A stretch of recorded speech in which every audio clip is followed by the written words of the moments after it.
السلام علیکم۔ سب سے پہلے تو ادارہ ادب اسلامی کا شکریہ کہ آپ نے مجھے مدعو کیا، اور اتنا عمدہ اس کا عنوان ہے، اور جتنی خوبصورت اب تک گفتگو ہوئی، جامع گفتگو ہوئی، تو آپ کو عنوان کے حوالے سے اب کوئی جو ہے وہ ذہن میں کوئی سوال نہیں رہا ہوگا۔ میرے مقالے کا عنوان ہے اردو شاعری میں عصری حیثیت۔ عصری حیثیت کے تعین کے حوالے سے کئی مباحث زولیدہ ہیں۔ پہلا مسئلہ یہ ہے کہ ہم عصری کتنے دورانیے یا مدت کو محیط ہو سکتی ہے۔ بشری عرصہ حیات کی روح سے 20 برس کی مدت میں ایک نئی تخلیقی پیڑھی کا ظہور ہو چکا ہوتا ہے، یعنی ایک ہی وقت میں 4 نسلیں سرگرم تخلیق ہوتی ہیں۔ دوسرا بحث طلب امر یہ ہے کہ عصر سے مراد کون سا عصر ہے، ہمارا عصر یا ماضی کا کوئی بھی عصر؟ اس سوال کا بھی کوئی حتمی جواب مشکل ہے۔ عصر تو کوئی بھی ہو سکتا ہے، اور ہر شاعر اپنے عصر کا زمزمہ خواں یا نوحہ خواں ہوتا ہے۔ تیسرا اہم سوال یہ ہے کہ ایک شاعر کا اپنے عصر سے کیا تعلق قائم ہوتا ہے۔ عصر تو کوئی بھی، اس کی شاعری اپنے عصر سے کس طرح اثر پذیر ہوتی ہے؟ اس سوال کا جواب نہایت قطعی و شفاف ہے کہ ہر تخلیق کار کے تخلیقی تخیل کی تعمیر و تشکیل دراصل اس کا عہد ہی کرتا ہے۔ اس زمانے کی سیاسی، سماجی، مذہبی، معاشی، تہذیبی اور ادبی صورتحال سے ہی کسی بھی شاعر کا خمیر و خمار خلق پذیر ہوتا ہے۔ اس حوالے سے دیکھا جائے تو ہر شاعر کی شاعری میں عصری حیثیت کا انجذاب اور ارتعاش عین فطری امر ہے۔ ذرا 3 صدی پیچھے پلٹ کر دیکھیے تو حاتم، آبرو، آرزو، شاکر، ناجی، فائز، مضمون، تابع، مرزا مظہر جانے جانا، یکرنگ، بے رنگ، ہم رنگ، سب رنگ، قائم، سودا، میر اور درد وغیرہ کی شاعری میں 18ویں صدی کا سارا درد و علم اور غم و اندوہ جذب ہو گیا ہے۔ چنانچہ کسی نے میر کی شاعری کا یوں ہی دل اور دلی کا مرثیہ قرار نہیں دے دیا ہے۔ میر نے اجڑتی ہوئی دلی کو اپنی آنکھوں سے دیکھا تھا۔ انہوں نے احمد شاہ ابدالی اور نادر شاہ درانی کے خونریز حملے بھی دیکھے تھے۔ میر اس دہشت خیز لمحے کے بھی چشمدید گواہ تھے جب غلام قادر روہیلیہ کی آنکھوں میں سلائیاں پھیر کر اسے اندھا کر دیا گیا تھا۔ ان روح فرسا مناظر کی دلدوز تصاویر میر کے ایک ایک لفظ میں متحرک نظر آتی ہیں۔ میر کہتے ہیں کہ دلی کے نہ تھے کوچے اور آقے مصور تھے، دلی کے نہ تھے کوچے اور آقے مصور تھے، جو شکل نظر آئی تصویر نظر آئی۔ ایک اور شعر ہے کہ دلی میں آج بھیک بھی ملتی نہیں انہیں، دلی میں آج بھیک بھی ملتی نہیں انہیں، تھا کل تلک دماغ جنہیں تخت و تاج کا، تھا کل تلک دماغ جنہیں تاج و تخت کا، شہاں کے کحل جواہر تھی خاک پاج ان کی، شہاں کے کحل جواہر تھی خاک پاج ان کی، انہیں کی آنکھوں میں پھرتی سلائیاں دیکھیں، انہیں کی آنکھوں میں پھرتی سلائیاں دیکھیں، امیر زادوں سے دلی کے مل نہ تا مقدور، امیر زادوں سے دلی کے مل نہ تا مقدور، کہ ہم فقیر ہوئے ہیں انہی کی دولت سے۔ غرض کہ میر کے دیوان کو نوحہ دہلی کہنا بے جان نہ ہوگا۔ اسی طرح ان کے ہمعصروں میں سودا کو ہی دیکھ لیجئے، ان کا قصیدہ یا حجم یا شہر عاشور، قصیدہ در تضحیک روزگار سلطنت مغلیہ کے زوال اور اس کی بدحالی کی تخلیقی دستاویز ہے۔ دبستان لکھنؤ سے وابستہ شعراء کی عصری حیثیت بیان کرنے کے لیے بھی ایک ضخیم کتاب درکار ہے۔ عصری حیثیت کے حوالے سے 3 مزید امور کو پیش کرنا ضروری معلوم ہوتا ہے۔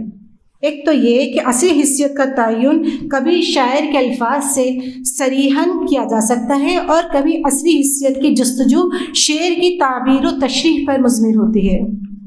اس مسئلے کی تفہیم کے لیے یہاں 2 شعر ملاحظہ فرمائیں۔ مصحفی کا ایک شعر ہے، ہندوستان کی دولت و حشمت جو کچھ کے تھی، ہندوستان کی دولت و حشمت جو کچھ کے تھی، ظالم فرنگیوں نے بتدریج لوٹ لی۔ ظالم فرنگیوں نے بتدریج لوٹ لی۔ ظاہر ہے اس شعر میں ظالم فرنگیوں کا ذکر اس صراحت کے ساتھ ہوا ہے کہ کسی تعبیر و تشریح کی ضرورت نہیں ہے۔ البتہ رام نارائن موضوع کا ایک شعر دیکھیں۔ غزالہ تم تو واقف ہو کہو مجنوں کے مرنے کی، غزالہ تم تو واقف ہو کہو مجنوں کے مرنے کی، دیوانہ مر گیا آخر کو ویرانے پہ کیا گزری، دیوانہ مر گیا آخر کو ویرانے پہ کیا گزری۔ یہ شعر تعبیر طلب ہے۔ محققین عموماً اس کی تشریح میں 1757 کی جنگ پلاسی میں نواب سراج الدولہ کی شہادت کا تاریخی سیاق پیش کرتے ہیں۔ جب بات عصری حیثیت کی آتی ہے تو اس کے ساتھ ایک اور اہم ادبی اصطلاح آفاقیت کا تصور بھی پردہ ذہن پر ابھر آتا ہے۔ آفاقیت اور عصری حیثیت کا باہمی رشتہ تضاد کا بھی ہے اور توافق کا بھی۔ تصادم کی کیفیت یوں پیدا ہو جاتی ہے کہ عصری حیثیت میں کہیں نہ کہیں وقتی اور عارضی پن ہوتا ہے، وہ زمان و مکان کے ساتھ مشروط ہوتی ہے، جبکہ آفاقیت ہر قسم کی قید و بند سے آزاد ہوتی ہے۔ ایک آفاقی شعر صدیوں بعد بھی اسی طرح تر و تازہ اور بامانی ہوتا ہے جس طرح وہ اپنی تخلیق کے وقت تھا۔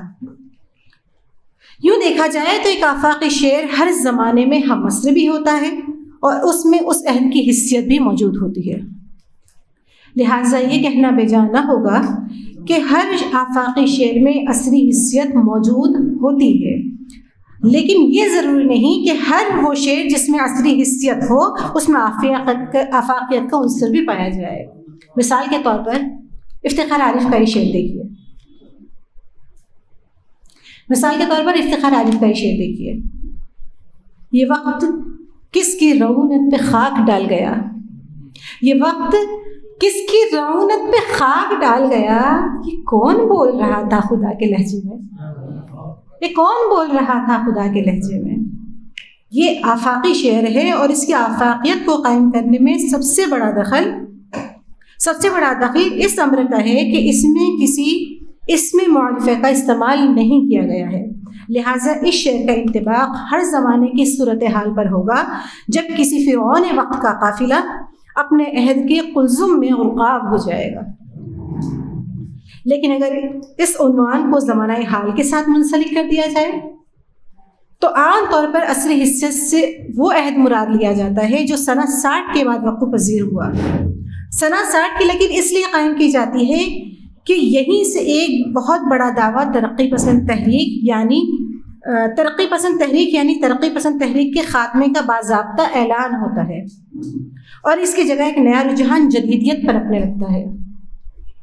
سنہ 60 سے سنہ 80 کے درمیان ہجرت، انقلاب آفرین، خوابوں کی شکست، دیہی اور قصباتی زندگی کا اجاڑ، شہروں کا طلسم ظہور، اجنبیت، بیگانگی، تنہائی، بے چہرگی، داخلی کرب، نفسیاتی پیچیدگی اور پھر 90 کی دہائی کے بعد عالمگیریت یعنی کہ گلوبلائزیشن، آزاد معیشت اور آزاد بازکاری یعنی لبرلائزیشن، نجکاری یعنی پرائیویٹلائزیشن اور اطلاعاتی انقلاب، نو استعماریت، ماحولیاتی بحران، 21ویں صدی کی دوسری دہائی میں ڈیجیٹلائزیشن اور ورچوئلائزیشن اور مصنوعی ذہانت جسے ہم آرٹیفیشل انٹیلیجنس کہتے ہیں نمایاں ترین مسائل رہے ہیں۔ اردو شاعری میں عصری حیثیت جس شدت کے ساتھ نظر آتی ہے دیگر ہندوستانی زبانوں میں اس کی نظیر مشکل ہی سے ملے گی۔ یہ موضوع باضابطہ ایک کتاب کا متقاضی ہے، البتہ اس مختصر سے مضمون میں چند اہم عصری مسائل پر تخلیقی نقوش کا اجمالی جائزہ لیا جائے گا۔ ہجرت، زمیندارہ نظام کی تاراجی کے بعد دیہی اور قصباتی زندگی ویران ہو گئی اور ایک بڑی آبادی نے شہروں کی صنعتوں، کارخانوں، فیکٹریوں اور کمپنیوں کی طرف سفر کیا۔ یہ انسانی تاریخ کا ایک بہت بڑا سانحہ تھا۔ اس نے انسانی وجود کو کاٹ کر اس کی دھجیاں بکھیر دیں۔ اس کے نتیجے میں انسان اجنبیت، بے گھری، بے اعتباری اور نفسیاتی الجھنوں کا شکار ہو گیا۔ شکم کی آگ نے انسان کو در در بھٹکنے پر مجبور کر دیا، چنانچہ اس کرب کو درجہ ذیل اشعار میں محسوس کیا جا سکتا ہے۔ افتخار عارف کہتے ہیں کہ میرے خدا مجھے اتنا تو معتبر کر دے، میرے خدا مجھے اتنا تو معتبر کر دے، میں جس مکان میں رہتا ہوں اس کو گھر کر دے۔ میں جس مکان میں رہتا ہوں اس کو گھر کر دے۔ ایک اور شعر ہے کہ جو معتبر ہوں تو اتنا ہی معتبر ہوں میں، جو معتبر ہوں تو اتنا ہی معتبر ہوں میں کہ سطح آپ پہ ٹھہرا ہوا شجر ہوں میں، کہ سطح آپ پہ ٹھہرا ہوا شجر ہوں میں۔ شہبہ رسول صاحب کا ایک شعر دیکھیں کہ مجھے بھی لمحہ ہجرت نے کر دیا تقسیم، مجھے بھی لمحہ ہجرت نے کر دیا تقسیم، نگاہ گھر کی طرف ہے قدم سفر کی طرف، نگاہ گھر کی طرف ہے سفر قدم کی طرف۔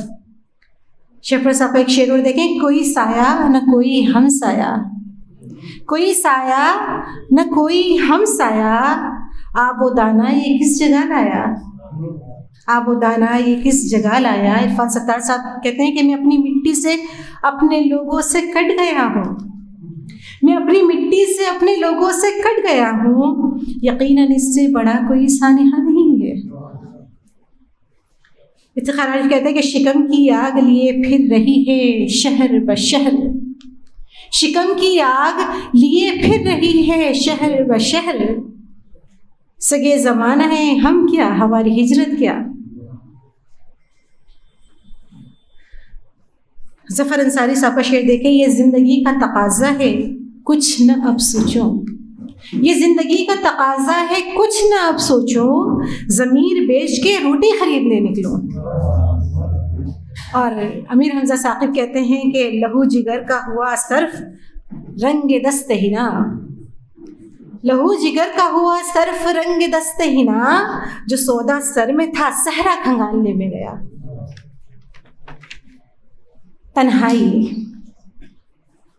جب گاؤں اور قصبات اجڑ گئے اور روزی روٹی کی تلاش میں انسانی آبادی شہروں کی طرف کوچ کر گئی تو وہاں اسے تنہائی کے عذاب نے آ گھیرا۔ وہاں کوئی اپنا نہیں تھا، یہاں تک کہ سایہ بھی اپنا نہیں تھا، انسان بھیڑ میں بھی اکیلا ہو گیا۔ یہ تنہائی اسے ناک کی طرح ڈسنے لگی۔ انسان اپنے کرب کا اظہار در و دیوار سے بھی نہیں کر سکتا تھا کہ در و دیوار بھی اجنبی ہے۔ تنہائی وہ زہر ہے جس کو انسان قطرہ قطرہ پینے کے لیے مجبور ہے۔ اسی صورتحال کے عکاسی ذیل کے اشعار میں دیکھی جا سکتی ہے۔ کشور ناہید کا شعر دیکھیں کہ ایک پل کسی درخت کے سائے میں سانس لے، ایک پل کسی درخت کے سائے میں سانس لے، سارے نگر میں جاننے والا کوئی تو ہو، سارے نگر میں جاننے والا کوئی تو ہو۔ زہرا نگاہ کہتی ہیں کہ ابھی گھر کی آبادی مہمانوں پر ہے، ابھی گھر کی آبادی مہمانوں پر ہے، کوئی آ جائے تو وقت گزر جاتا ہے۔ علم خورشید کہتے ہیں کہ تنہائی کا زہر تو وہ بھی پیتے ہیں، تنہائی کا زہر تو وہ بھی پیتے ہیں جن لوگوں کے ساتھ زمانہ ہوتا ہے۔ ندا فاضلی کا یہ شعر تو آپ سبھی نے سنا ہوگا کہ ہر طرف ہر جگہ بے شمار آدمی، ہر طرف ہر جگہ بے شمار آدمی، پھر بھی تنہائیوں کا شکار آدمی۔ شہریار کے تنہائی کی یہ کون سی منزل ہے رفیقو، تاحت نظر ایک بیابان سا کیوں ہے۔ محمد علوی کے دروازے پر پہرا دینے تنہائی کا بھوت کھڑا تھا۔ گلزار کہتے ہیں کہ زندگی یوں ہوئی بسر تنہا، قافلہ ساتھ اور سفر تنہا، اپنے سائے سے چونک جاتے ہیں، عمر گزری ہے اس قدر تنہا۔ ٹوٹتے بکھرتے رشتے اور خاندان، جب گاؤں اور قصبات کی جڑیں اکھڑنے لگیں اور انسان شہر شہر بھٹکتے پھرنے پر مجبور ہو گیا، رشتے ناطے سب بگڑنے لگے، خاندان ٹوٹ پھوٹ گیا، خود غرضی اور مطلب پرستی نے بھائی بھائی کے درمیان دیواریں کھڑی کر دیں، آنگن کا وجود نابود ہونے لگا۔ تو یہ اس عہد کا ایسا المیہ تھا کہ شاید ہی کسی بڑے شاعر نے اس کو اپنی تخلیقی سرشت میں جذب نہ کیا ہو۔ اس قبیل کے درج ذیل اشعار ملاحظہ کیجیے۔ محمود سعیدی کہتے ہیں کہ کتنی دیواریں اٹھی ہیں ایک گھر کے درمیان، کتنی دیواریں اٹھی ہیں ایک گھر کے درمیان، گھر کہیں گم ہو گیا دیوار و در کے درمیان، گھر کہیں گم ہو گیا دیوار و در کے درمیان۔ ندا فاضلی کہتے ہیں کہ آنگن میں پیڑ ہیں نہ پرندے ہیں آس پاس، آنگن میں پیڑ ہیں نہ پرندے ہیں آس پاس، تقسیم ہو گیا ہے میرا خاندان کیا۔ امبرین حسیب امبر کہتی ہیں کہ مانوس بام و در سے نظر پوچھتی رہی، مانوس بام و در سے نظر پوچھتی رہی، ان میں بسے وہ لوگ پرانے کہاں گئے، ان میں بسے وہ لوگ پرانے کہاں گئے۔ عزیز نبیل کا ایک شعر دیکھیں کہ چاند تارے ایک دیا اور رات کا کومل بدن، چاند تارے ایک دیا اور رات کا کومل بدن، صبح دم بکھرے پڑے تھے چار سو میری طرح، صبح دم بکھرے پڑے تھے چار سو میری طرح۔ منور رانا کا شعر کہ زندگی تو کب تلک در در پھرائے گی ہمیں، زندگی تو کب تلک در در پھرائے گی ہمیں، ٹوٹا پھوٹا ہی صحیح گھر بار ہونا چاہیے، ٹوٹا پھوٹا ہی صحیح گھر بار ہونا چاہیے۔ اظہر فراق کا شعر بلکہ ندیم بھابا کا شعر دیکھیں کہ ہمارا مسئلہ یہ ہے مذاق کس سے کریں، ہمارا مسئلہ یہ ہے مذاق کس سے کریں، پرانا دوست تو احترام مانگتا ہے۔ صارفیت کا المیہ، برطانوی سامراج کا خاتمہ ضرور ہوا لیکن استعماریت ختم نہیں ہوئی، بلکہ اس نے پہلے سے زیادہ بھیانک روپ اختیار کر لیا۔ چنانچہ گلوبلائزیشن، لبرلائزیشن اور پرائیویٹائزیشن کے نتیجے میں مادہ پرستی اپنی انتہا کو پہنچ گئی، یہاں تک کہ انسان نے روح، مذہب اور خدا کو بھی بازار میں خرید و فروخت کی شے بنا دیا۔ ہر چیز فروخت نہیں ہو گئی، خود انسانی وجود بھی ایک بکاؤ مال ہو گیا، ساری دنیا اور انسان ایک بازار میں تبدیل ہو کر رہ گئے۔ اب یہاں رشتے کے نام پر صرف پروڈیوسر اور کنزیومر کا رشتہ باقی رہ گیا۔ اس بازار نے حرص و ہوس کو اس انتہا تک پہنچا دیا کہ تمام روحانی اور اخلاقی اقدار سر عام پامال ہونے لگے۔ اس دلدوز کیفیت کا اظہار ان اشعار میں پوری شدت کے ساتھ ہوا ہے۔ زہرا نگاہ کہتی ہیں کہ دفتر منصب دونوں ذہن کو کھا لیتے ہیں، دفتر منصب دونوں ذہن کو کھا لیتے ہیں، گھر والوں کی قسمت میں تن رہ جاتا ہے، گھر والوں کی قسمت میں تن رہ جاتا ہے۔ انہیں کا ایک شعر اور دیکھے کہ کہاں کے عشق و محبت کدھر کے ہجر و وصال، کہاں کے عشق و محبت کدھر کے ہجر و وصال، ابھی تو لوگ ترستے ہیں زندگی کے لیے۔ فرت احساس کہتے ہیں کہ جادو بھری جگہ ہے بازار تم نہ جانا، جادو بھری جگہ ہے بازار تم نہ جانا، ایک بار ہم گئے تھے بازار ہو کے نکلے، ایک بار ہم گئے تھے بازار ہو کے نکلے۔ انہیں کا ایک شعر اور کہ شہر کے بازار کی رونق میں دل بجھنے لگے ہیں، شہر کے بازار کی رونق میں دل بجھنے لگے ہیں، خوب خوش ہونے کی خواہش میں خوشی کم ہو رہی ہے۔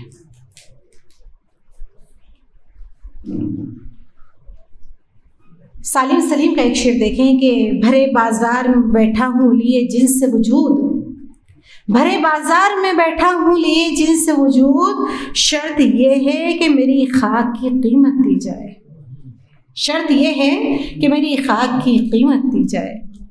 تہذیب عشق کا زوال، نئے زمانے نے سب سے زیادہ جس چیز کو مجروح کیا ہے وہ تہذیبی اقدار ہے۔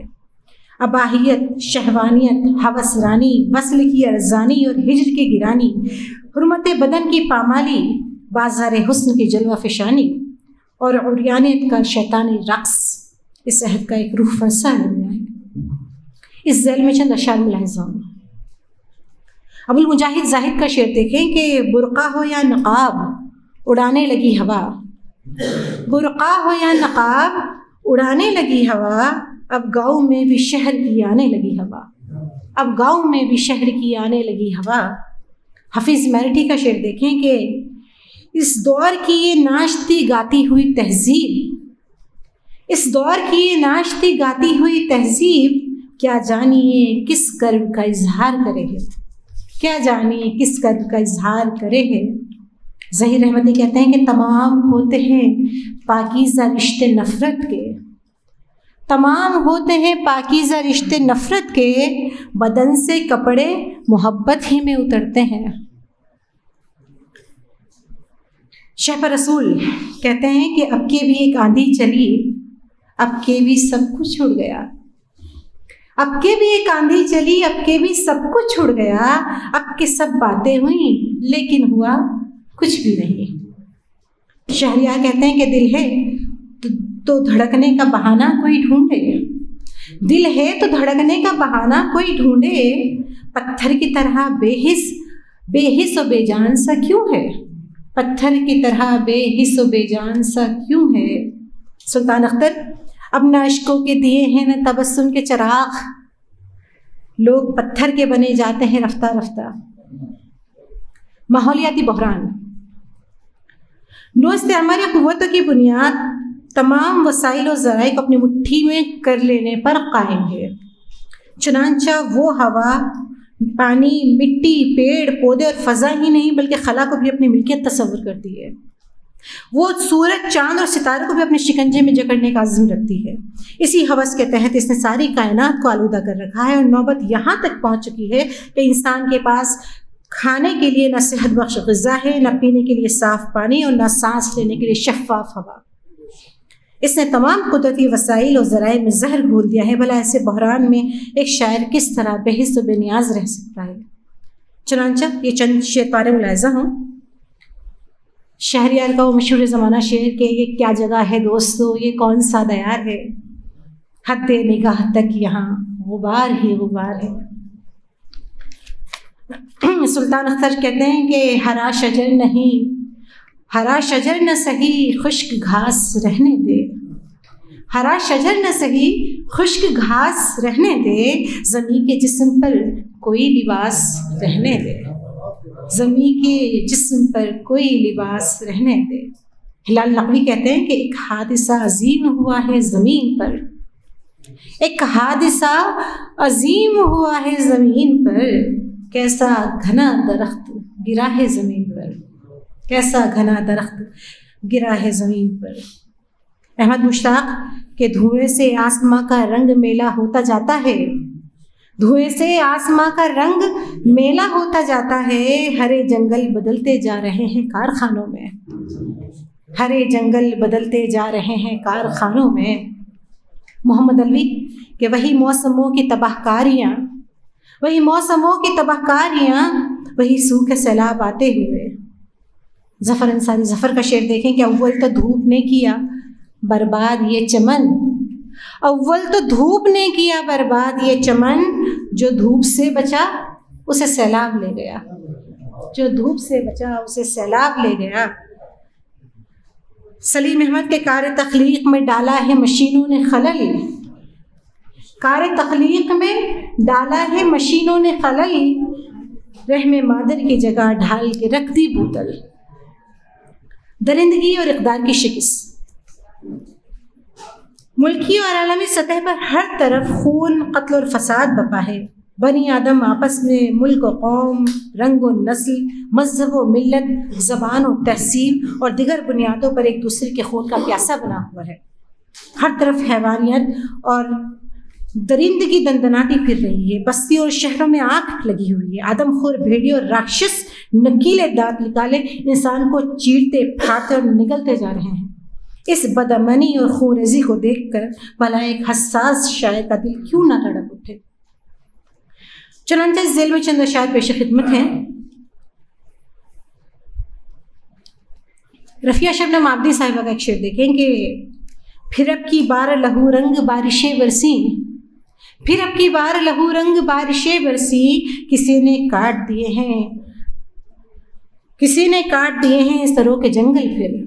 انہیں کا ایک شعر اور دیکھیں کہ ہر قدم کوئی درندہ کوئی خونخوار عقاب، ہر طرف کوئی درندہ کوئی خونخوار عقاب، شہر کی گود میں آباد ہیں جنگل کتنے، شہر کی گود میں آباد ہیں جنگل کتنے۔ میرا فاضلی کہتے ہیں کہ بدل رہے ہیں کئی آدمی درندوں میں، بدل رہے ہیں کئی آدمی درندوں میں، مرض پرانا ہے اس کا نیا علاج بھی ہو، مرض پرانا ہے اس کا نیا علاج بھی ہو۔ اور بشیر بدر کا وہ شعر بھلا کسے یاد نہ ہوگا کہ لوگ ٹوٹ جاتے ہیں ایک گھر بنانے میں، لوگ ٹوٹ جاتے ہیں ایک گھر بنانے میں، تم ترس نہیں کھاتے بستیاں جلانے میں، تم ترس نہیں کھاتے بستیاں جلانے میں۔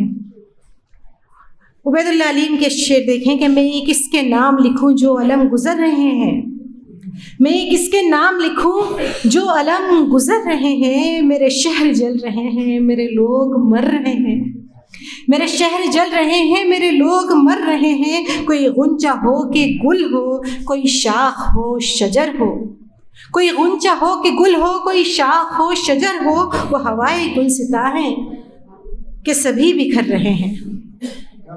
جمہوری اور سیکولر اقدار کی شکست، ملک بھر میں اقلیتوں، دلتوں، محروموں اور مجبوروں کی ایک بڑی آبادی کو شر پسند عناصر زود و کوب کرتے رہتے ہیں۔ ملک میں ایک فسائی طاقت قوت اپنی جڑیں مستحکم کر چکی ہے، جو تمام جمہوری اور سیکولر اقدار کو پامال کر کے اپنی تہذیب، اپنی زبان، اپنے مذہب و عقائد اور اپنے مفادات کو بزور بازو تھوپنا چاہتی ہے۔ وہ اپنے خونی پنجے مقننہ، عدلیہ اور انتظامیہ سے لے کر میڈیا تک گاڑ چکی ہے۔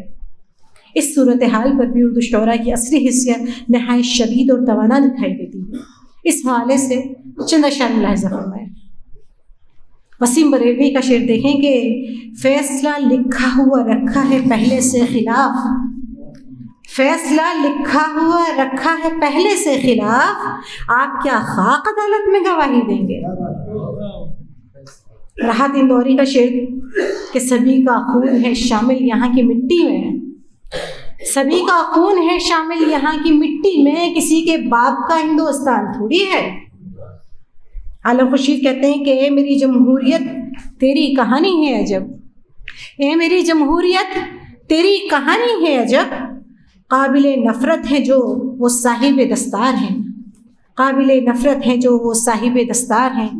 عہد حاضر کی شاعرہ کومل جویا کہتی ہیں کہ سوال کون اٹھائے گا منصفوں پہ حضور، سوال کون اٹھائے گا منصفوں پہ حضور، بری ہوئے ہیں سبھی مجرم گواہ قید میں ہے، بری ہوئے ہیں سبھی مجرم گواہ قید میں ہے۔